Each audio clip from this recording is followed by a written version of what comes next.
Ben Underwood is blind. Both eyes were removed when he was 3, leaving him with no vision at all. So how on earth does Ben do this? And this? And even this? I don't think I've ever come across somebody like Ben. He was quite unique.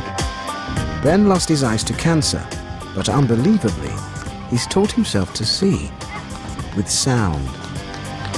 If he chooses to go out there and ride that bicycle, let him ride the bicycle. It's got to be very smart.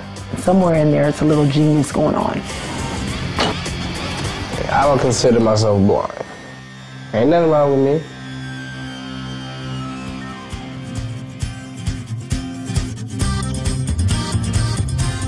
Ben Underwood and his family live in Sacramento, the state capital of California. It's an old city with roots in the Wild West, but Ben and his family live in the new outlying suburbs.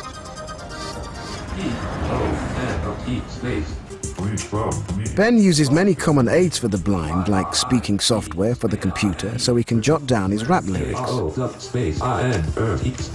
He's also written a book and does schoolwork on a high-tech braille writer. But what's unusual, what's truly unique, is what he doesn't use. Ben has no guide dog and never uses a white cane. He's not even using his hands. Instead, he sees with sound. He makes a sharp click which bounces back off nearby objects. Amazingly, Ben's ears pick up the echoes and he can precisely locate where things are. Ben is the only person in the world who sees using nothing but echolocation. Well, I've been able to tell where walls are and where things on the ground are. If I click down, then I can hear them easier. But if I'm walking, I'm just clicking over it, it's not going to get it. And I can tell where desks are in the classroom and stuff like that. I can hear the wall over there, the couch over there. I can hear the wall behind me. I can hear the wall over there and the TV and the computer. Yeah. Ben, I need a towel for drying because I don't have all my kitchen towels in here. All right, Mom, I'm going to go get it. Ben's echolocation is so good that at home his mum, Aquanetta, Uncle Kerry, and brother Isaiah make no allowances for his blindness at all. When I was a little kid, I didn't really know he was blind. I just knew he was my brother. Did he make it? He's determined to do what he's going to do. And he refuses for somebody to label him as blind. You see this kid that has a whole different way of thinking. It's magic and it's real. I don't think I've ever seen anyone quite as remarkable as Ben, nor have I seen anyone quite as remarkable as Ben's mom. And I think that's a lot of the secret to Ben's amazing talents. He knows that there's nothing impossible for him, and it's not. Whatever he wants to do, I tell him he can see. Aquanetta has refused to allow the loss of Ben's eyes to overshadow their lives.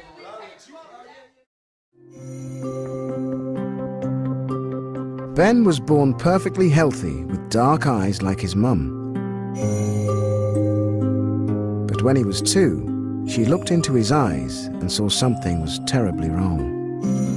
In his pupil, it looked like a marble, or when you shine a light at night on a cat's eye, and you know how that looks like a marble or like a light or fluorescent. And that's what it looked like. And within 3 days, it turned white.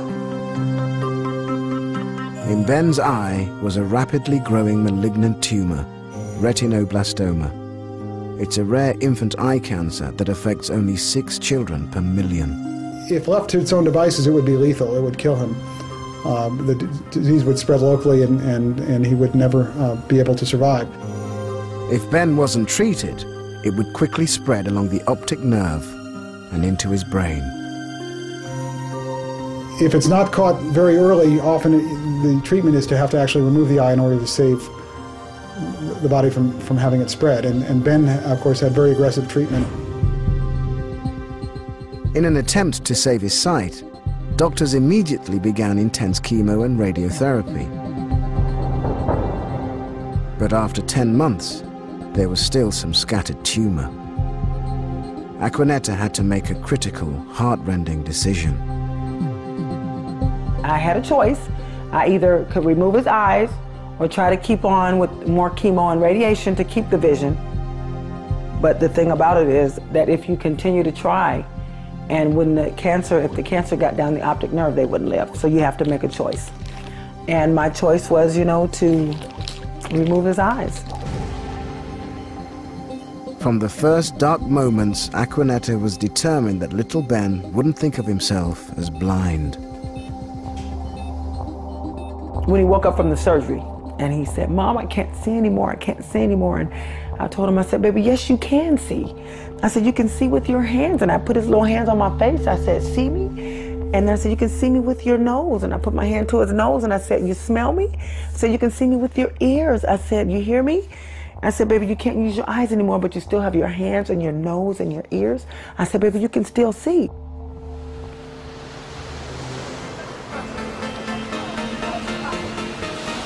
To this day, Aquanetta describes the world so Ben can experience life to the full.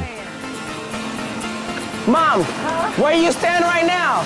I'm right over here. Whoa, snaps. Where you stand, do you just see miles and miles of water? Yes, Ben. I mean, as far as my eyes can see, looking out, now I do see some mountains out there and I see clouds, but all I can see is water. Instead of the land, it's just water. And from here, it looks like a deep blue. It just looks like a picture. It's beautiful. Ever since the loss of her son's sight, Aquanetta's known instinctively that she would have to be strong for Ben. One of the things I realized to do is to never let him see me be afraid, never let him see me cry. Well, I go in my room and I cry and go through what I need to go through and come out here, never know. Never let him know that I was feeling sorry for him, because I didn't want him to ever feel sorry for himself. Just keep giving him confidence, courage, strength, and that's all I've ever done. Aquanetta was stunned when just a year after the operation to remove his eyes, her little boy began to see again, with sound.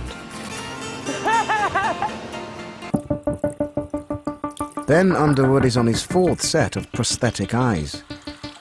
His mum, Aquanetta, still treasures the ones he had as a little boy. I had him in a safe place and I can't find his eyes. I lost my baby's eyes, oh my God. Since he lost his own eyes to retinal cancer, Ben's had several pairs, each increasing in size. They ensure his eye sockets grow normally. Okay, here they are, here's one set. Oh, these might be the first set. His first eyes. These are my favorites. And then they were the first, and they look so real and so natural. It's very important to me that he looks as normal as he possibly can look, because I want him to be as normal as he possibly can be. Ben's eyes look natural, but they'll never help him see. Just 1 year after the operation to remove his eyes, Ben astonished his mum when he performed what seemed like a miracle. He was in the back seat in his car seat, and we're driving down the street. He said, "Mom, you see that big building out there?"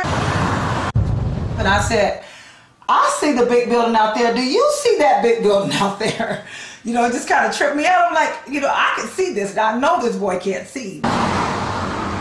We see an object, like a building, because light is reflected from the surface into our eyes. Sound behaves in a similar way. Little Ben's ears were picking up the noise of city traffic, bouncing back from the big building that he was passing. Driven along in the car, Ben heard that the side streets sounded different from the buildings. He found he could form a picture of them with sound. Seeing with sound transformed Ben's life. His mum let him play in the street because his sound pictures seemed to make him more aware of danger than his sighted friends.